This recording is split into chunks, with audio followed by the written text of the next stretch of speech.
Kenosha again under curfew after the week began with several nights of violence and rioting that led to destruction across the city.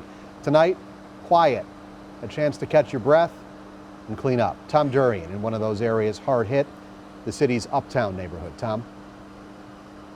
Yeah, Steve, that Civic Center park that we've seen on the news so much over the last few nights is really the scene of clashes between police and protesters. But when you get out here into these neighborhoods, as you mentioned, Uptown neighbor of Kenosha, you can see really the damage that was done earlier this week.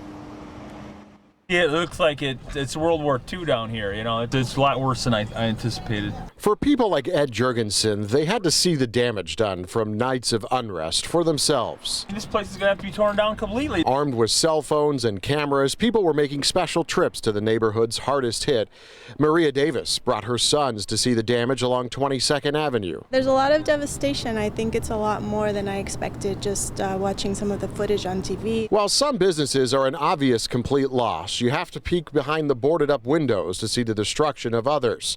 And it's widespread too. This map shows our unofficial tally of businesses destroyed or heavily damaged by fire or looting.